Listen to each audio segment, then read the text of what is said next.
Darktable 5.2 is out now, and we are continuing our look at all of the new features. Let's go.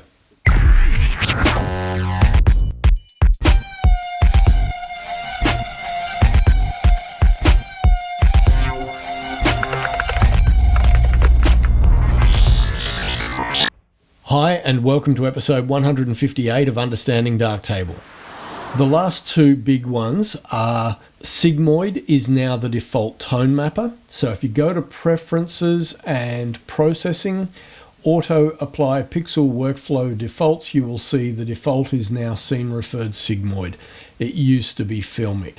The fifth one on the big ones list of new features in Darktable 5.2 is that the export module now has a multi-preset export.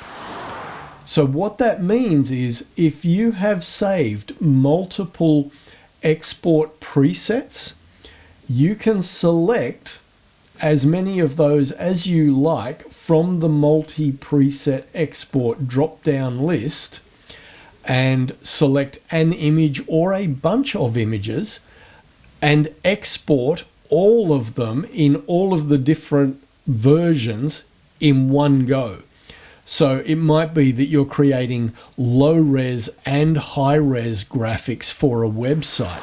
You want the low-res graphics for the thumbnails, and they might be, quite small in terms of pixel dimensions, but then you have high-res versions at full scale that, you want people to see when they click on the thumbnail. So you can export both the thumbnail and the high-res version all in one pass. Now, what I do find odd is that you now have two buttons in the export module that are labeled Start Export. That top one will just render whatever preset you've got called up in the main body of the export module. If you want to use the multi-preset export, you have to use the Start Export button that's at the bottom. Now, I wish a little more thought had gone into the graphic user interface for this feature, because I feel like that is fraught with danger.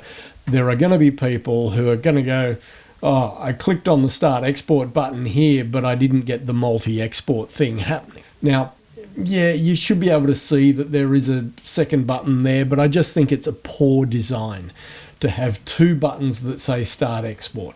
Point is, it's there and it works. So if I select this image here, and I'll just go with Phone High Res and Shutters Inc., click on Start Export, and it's exporting both images. We can see there that it did both of them.